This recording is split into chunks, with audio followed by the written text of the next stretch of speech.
তো হাই সোনারা, এখন আমি ভিডিও শুরু করছি বানানোর জন্য। তো আমি ভিডিওটা বানিয়ে চলে যাব ডাক্তারের কাছে। তো তোমরা তো জানোই যে আমার পায়ে আর কোমরে প্রবলেম আছে, প্রতিদিন একুপাংচার নিতে হয়। আর একুপাংচারটা না নিলে আমি এই যে 2 মিনিট 1 মিনিট দাঁড়িয়ে ভিডিও করছি এটাও পারবো না, প্রচণ্ড পেন হবে, মানে যন্ত্রণা হবে। আমি এখন যাচ্ছি, আর দুপুর 1টার সময় আমি লাইভে আসবো।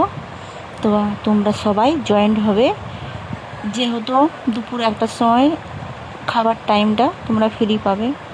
এখন তোমরা কাজের মাধ্যমে রয়েছো, তার জন্য আমি দুপুরে আসবো। তো তোমরা সবাই চলে আসবে, ঠিক আছে? বৌদির সাথে গল্প করার জন্য, বন্ধুর সাথে গল্প করার জন্য। অনেক ভালো ভালো গল্প হবে, অনেক অনেক কথা হবে, ঠিক আছে? তো এখন আমি ভিডিওটা তোমাদেরকে ভয়েস মেসেজটা দিয়ে চলে যাচ্ছি ডাক্তারের কাছে। ভিডিও করাও হলো আর তোমাদেরকে ভয়েস মেসেজটাও দেওয়া হলো। আর মেঘটা প্রচণ্ড অন্ধকার করেছে, আকাশটা অন্ধকার করে রেখেছে, তার জন্য ছবিগুলো অতটা পরিষ্কার আসছে না। তো যাই হোক, ভিডিওটা দেখো, আর অবশ্যই তোমরা কমেন্ট করবে, আর কমেন্ট করলে অবশ্যই রিপ্লাই পেয়ে যাবে তোমরা, ঠিক আছে? তো যাই, এখন আমার না একুপাংচারটা নিতেই ভয় লাগছে, জানো তো। এত ছুঁচ ফুটাচ্ছি শরীরের মধ্যে, না ভীষণ কষ্ট হয়, কি বলবো তোমাদেরকে, বলে বোঝাতে পারবো না।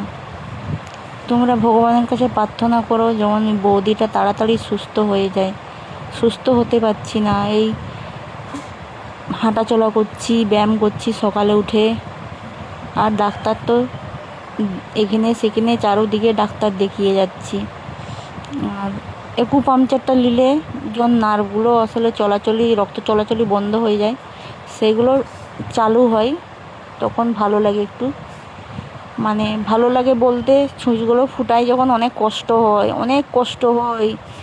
ভগবানকে জিভ কামড়িয়ে ভগবানকে ডেকে ডেকে ছুঁচগুলো শরীরের মধ্যে ফুটাই। কতটি কষ্ট হয় সেটা আমি জানি, যে আমার কতটা কষ্ট। আর তোমাদেরকে এই কথাগুলো শেয়ার করলাম, আমার ভালো লাগলো, যেহেতু আমার শেয়ার করার মতন কেউ নেই, বলার মতন যে দুটো কথা বলবো। তোমরা দেখো, আনন্দ ভালো থেকো, এইটুকু কামনা করছি। আর এই বৌদিকে দুঃখ কষ্ট তোমাদের যা যা আছে, প্লিজ বৌদিকে শেয়ার করবে। আমি যখন তোমাদেরকে আমার কথাগুলো শেয়ার করছি, সেরকম তোমরাও আমাকে শেয়ার করবে। দেখো, মনের মধ্যে কথা চেপে রাখলে অনেক কষ্ট হয়, কাউকে প্রকাশ করলে মনটা হালকা হয়। সেরকম তোমরাও আমাকে বলবে, ঠিক আছে? তোমাদের যতটা মানে খুশি, মানে হাসি ফোটাবার কথা, ততটাই আমি ফোটাবো। মানে তোমরা আমার সাথে কথাটা শেয়ার করো, ঠিক আছে? তো যাই হোক, অনেক গল্প করলাম, ভিডিওটা দেখো, আর কেমন লাগছে অবশ্যই আমাকে কমেন্ট করবে।